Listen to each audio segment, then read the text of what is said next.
Whether it's me, whether it's you, whether it's our children who beat up other kids on the playground, whatever it is, we know that something is out of balance. When words that other people say control the way we behave, then those people in that moment are controlling us and they're pulling the strings.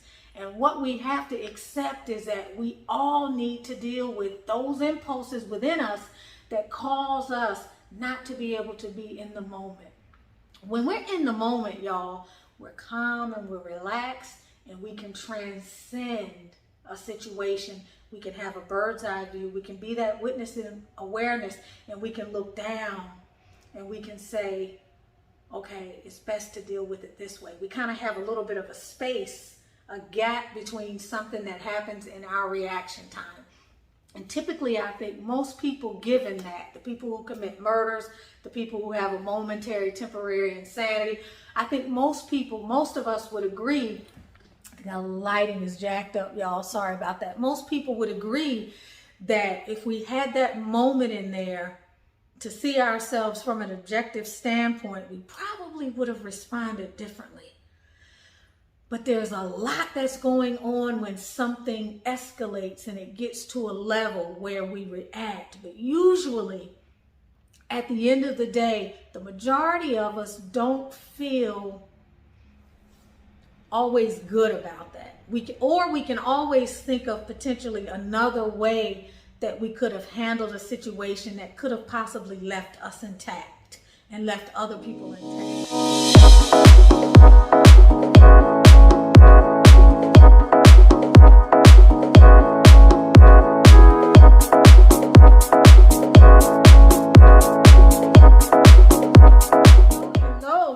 Butterflies and transformation, just like me. You are with Tanisha Ali, and I am here to help you gain clarity, up-level your mindset, heal and clear energetic blockages so that you can manifest the glory of God. Not to help you gain clarity because I have all the clarity in the world, or that I don't have any emotional blockages that I need to heal and clear, and some mindset work that I still need to do. But because I'm in the business of trying to do the work, and the work is tremendous because the work never ends. The work is from the cradle to the grave. Today, we are talking about anger. And it's an interesting dynamic. This is on the heels of an event that's getting a lot of publicity in the media, the event with Jada Pinkett and Will Smith. I don't know that much about the history of what has gone on with that couple prior to this because I don't keep track of a lot of stuff that's in mainstream media. Interestingly enough, that evening, I wanted to watch the Oscars. I haven't seen the Oscars in, 20 years. Couldn't get it and went on to move to watch a movie, and then about maybe 20 minutes into my movie, my daughter sent me this text. And when she sent me the text, I remember feeling like, oh gosh, I just felt it throughout my whole body. And the first thing that came into my mind was, here we go again. Because that's the frame of reference that I come from sometimes. But it's interesting because since then I found myself pulled into trying to find out a little bit more about this situation. And I can't really understand why, because normally just about anything can happen out there in the world, and I keep myself insulated and I try not to get too drawn into it. And if I do, it's for a day or two and then I just let it go. Because it's so much, I see the news, the media, and all the stuff out there is full of drama. And I can't afford to bring that into my world. And that's one of the ways that I'm able to insulate myself from all the craziness that goes on. Then it was today that I started to say, well, there's something that I need to learn from this. And maybe this is about me in more ways than I realize. And it's about you, and it's about him, and it's about her, it's about all of us. And in my typing away and looking at everything that I've been discovering, because I looked at oh gosh, y'all, I saw so many different vantage points with regard to this. I saw Jim Carrey. I heard Steve Harvey. I think her name is Candace Jordan, Selena, I forget her last name, Vivica Fox, so many comedians. I read some information about it. I've heard the apology Will Smith made, and I don't want to dwell so much on the incident as I do what it is we all need to learn. But we get a very well-rounded view. We've heard things be said about Jada. We've heard her become the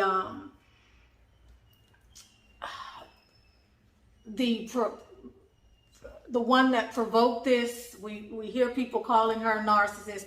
We hear people say Will Smith has been turned out by some of the things that she's done. We hear people say Chris Rock had it coming, or he has on more than one occasion said things that were disrespectful. We have heard so much.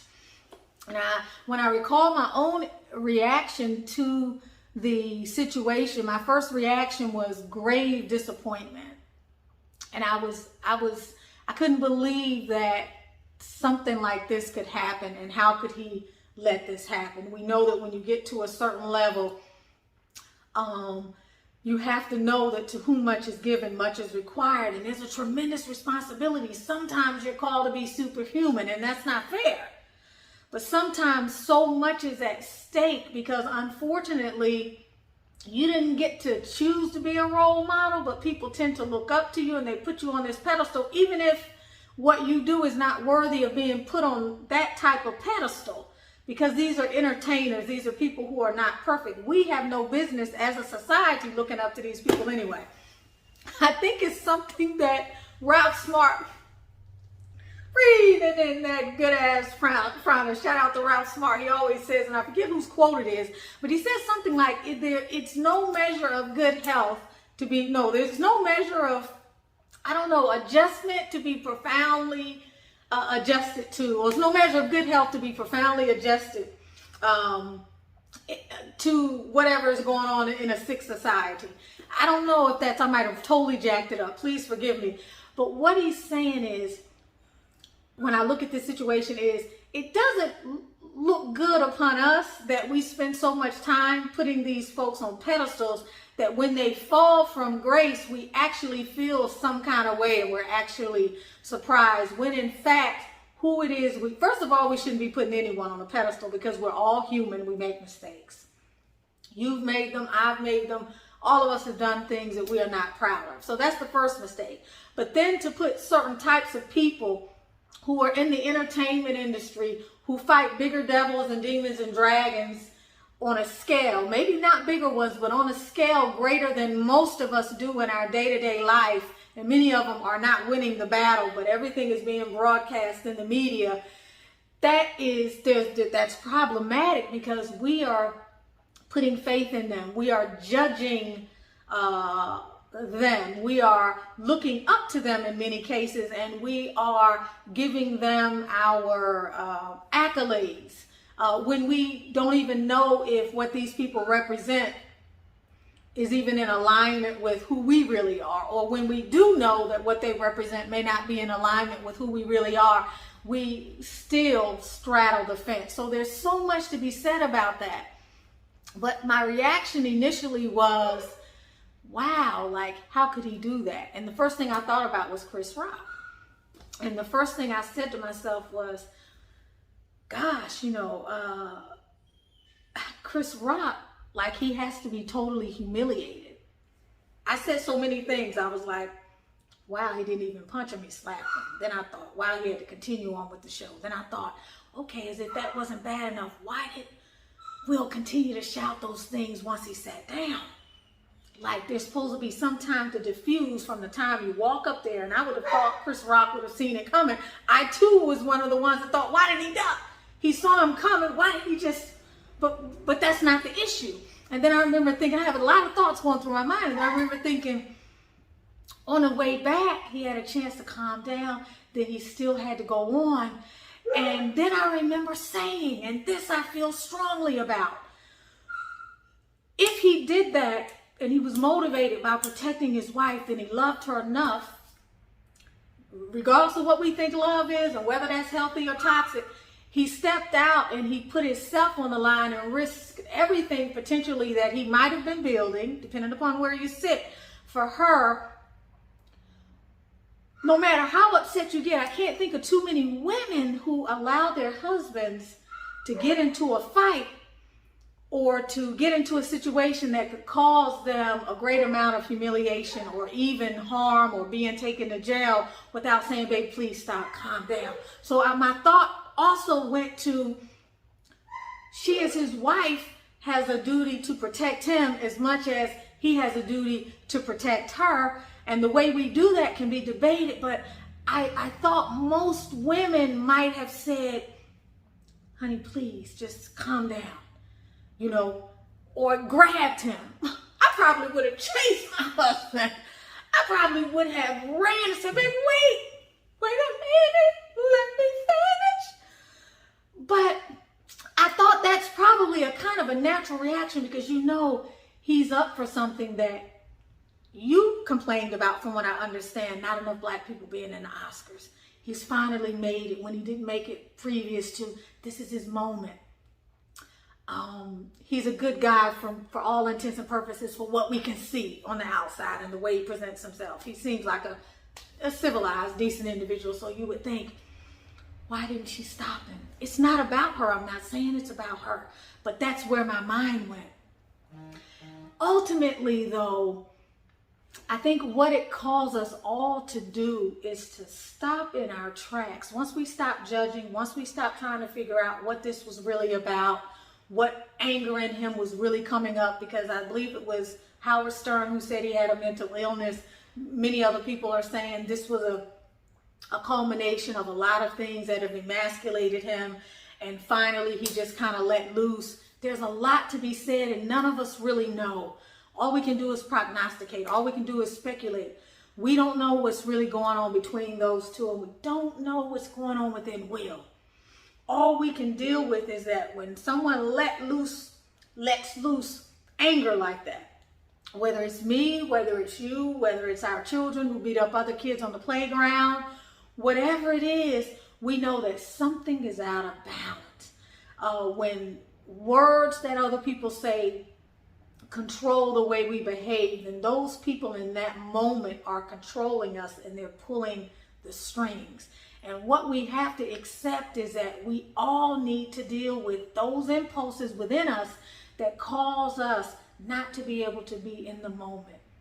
When we're in the moment, y'all, we're calm and we're relaxed and we can transcend a situation.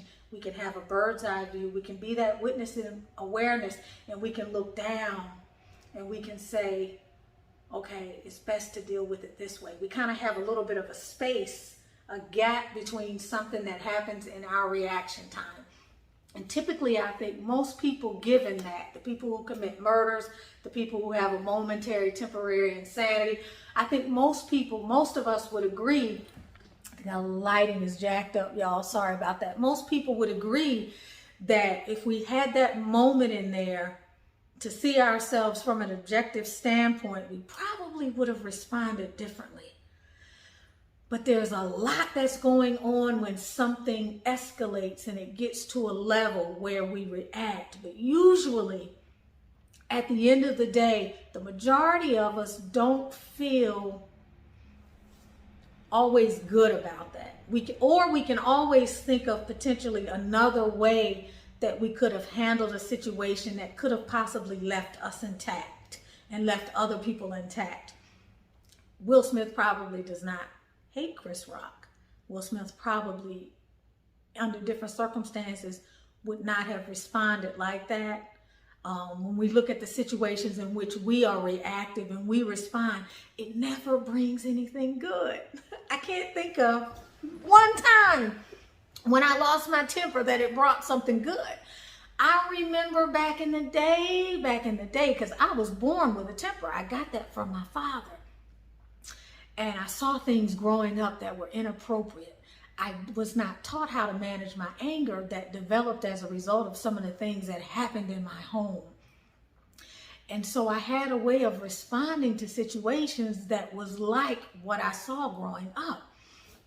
And what I can say is that when we can't manage our anger, it demeans us. We don't feel good.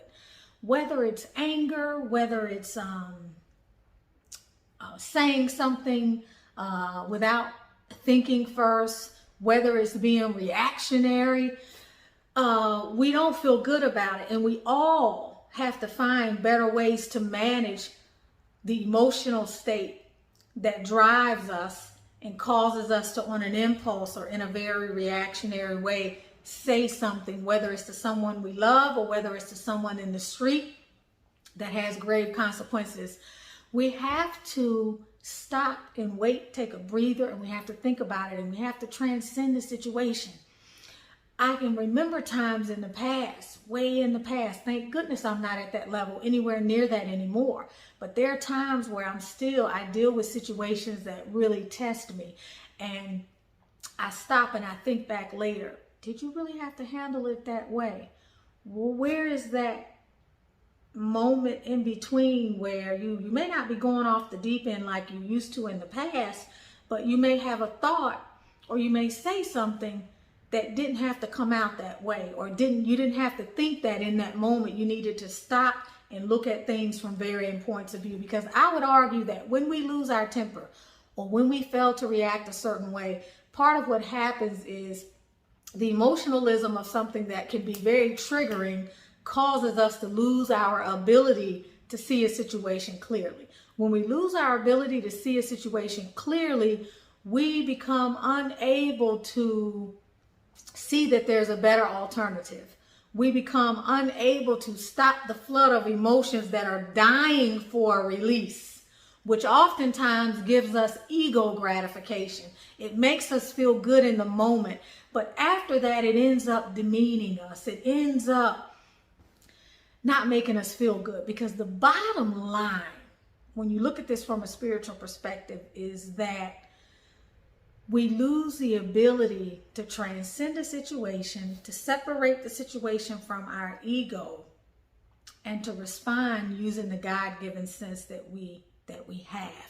We lose the ability to do that, and ultimately we lose the ability and the opportunity to self-master, because that's what it's about. Reining in those impulses, reining in those carnal desires, reining in the flood of things that we are or can be a victim to, or can be challenged by, if you don't like the words victim to, can be challenged by as we navigate this reality trying to become our best selves. And our best selves call us to rise above some of the most challenging situations and remain calm. And I will say this, I'll digress for a second. That's one of the reasons why I always love Donna Brazile. I don't know what she's doing now, because I haven't seen her in years, and I'm sure she's still out there.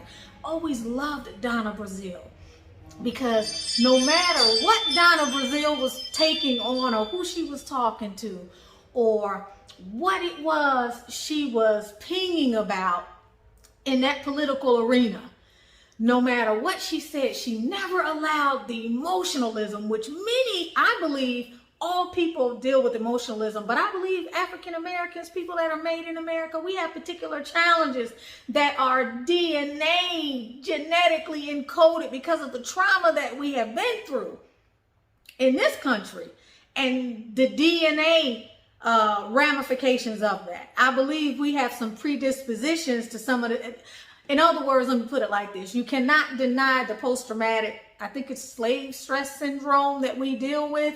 It's a little bit peculiar to us, and we have some particular and peculiar things that we deal with and need to acknowledge to help further understand who we are and why we are the way that we are. All right, that's a fact. That you are a product of your environment, you are a product of your experiences. In order to overcome them, regardless of the level of healing that we're doing, whether it's personal or collective, we have to be able to look at some of those things, and we have to be able to address them from a critical standpoint. We have to sort of understand where some of this stuff comes from and why things can get so out of hand. And I'm not negating anything that anyone else has done, because on the other side of that, for them to perpetrate some of those things on us, they got some stuff going on too, but I'm not talking about that. What I'm saying is, when you've had to suppress anger for so long, we cannot deny the impact of energy and how things are passed down from one generation to the next, down to the way that you decompress. All right, this stuff is in you. Your parents are in you. Their parents are in them. Their parents are in them. So when you've had to suppress things, then you have different levels of outbursts. And I'm not justifying anything, but what I'm saying is this is a very complex issue that we're looking at.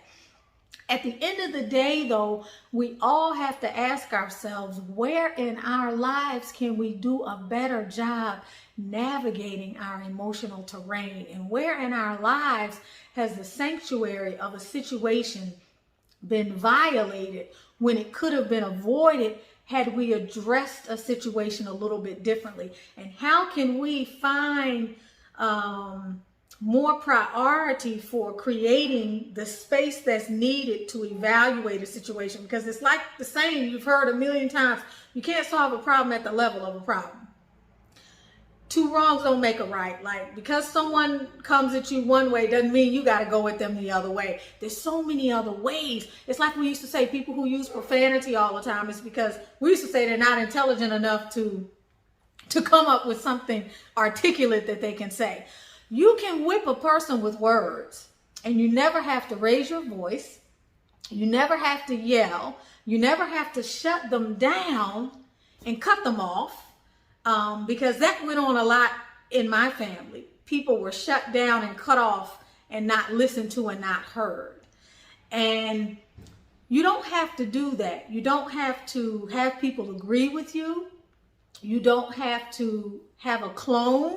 You don't have to rage on someone or vent or let loose every bit of anger that you have. There's no excuse for any of that. None of us are perfect, and we're all supposed to be in the process of refinement and learning the skills that we need to learn and practicing the things we need to practice that make us better human beings, better to ourselves and better to others, because all we end up doing is really hurting ourselves. When you lose your temper on someone, you hurt yourself. You don't hurt that other person as much as you hurt yourself. Yes, Chris Rock may have been demoralized and demeaned, but at the end of the day, for a person who is really doing the work and taking themselves to task, that person feels the sense of defeat. They feel humiliated because they did something that shook everyone at the core. They did something that compromised everything that they were trying to build, whether it is Will Smith or anyone else. But when I talk about transcending the problem, there's so many ways that we can handle something that feels uncomfortable, that when we can find our words and we can find an intelligent way to address something that gives us time to think about the various ways that we can really respond, we feel so much better. I remember back in my 20s and 30s when I would lose my temper, and as far as I was concerned, I was provoked and I was justified. At the time, that's what I thought. I don't think that way now. I was wrong as rain. I was wrong as rain. Even if I was right from a principled matter and based upon what happened, even if I was right, I was wrong in the way that I reacted. And at the end of the day, when I was able to control the impulse to respond and take a moment of thinking and realize what was at stake and choose my response, I was so much better off, and I felt a sense of victory. When I could get in that wait time before reacting, because back in the day I used to just react, and I would react before I even realized what had happened. When I got to the point of self-training and self-inquiry and self-exploration and really trying to deal with some of the issues that I needed to deal with and assessing where that stuff came from, when I began to realize and began to execute that wait time, it gave me time to respond, and I started to feel good. And the first time I did it, the second time, and then when I would slip up, I would be resilient. When I would come back the third time, it was like on the job training, and every opportunity was an opportunity to see how well I could master certain things without being pulled in, or without having the physical reaction that maybe I would have when I was growing up that was a result of some type of trauma.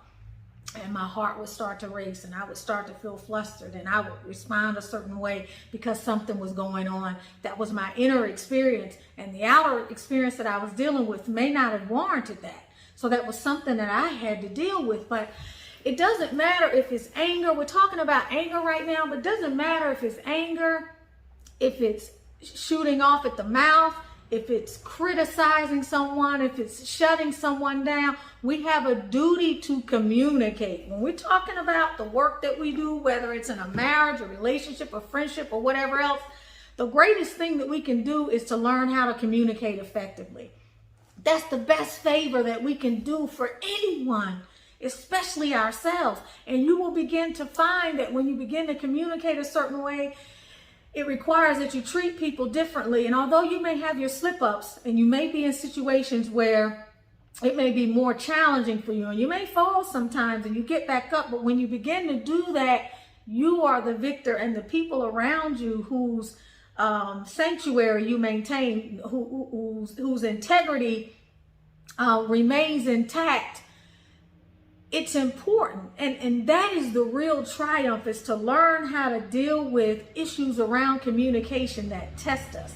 Because people are always going to do things that we don't like. People are always going to disagree with us. But is it okay to shoot off at the mouth? Is it okay to demean someone? Is it okay for you to go to the level where you think someone is, and that's perspective, but is it okay for you to go down here when someone addresses you down here? Obama used to always say, when they go low, we go high. And there are people who feel like to take the high road is a sign of weakness. To take the high road or to turn the other cheek is problematic. I would argue that there's strength in doing that. And that unless someone is putting you in a life-threatening situation or has put their hands on you, we can all benefit from stopping, pausing, taking some wait time, looking at a situation and determining what is the best way for me to respond. Unless you're fighting for your life, because when you think about it, if Chris Rock had responded in anger, he was in shock, I'm sure. Once he recovered from the shock, if he had responded by worrying about what other people were thinking, by being angry, there's no telling what might have happened and how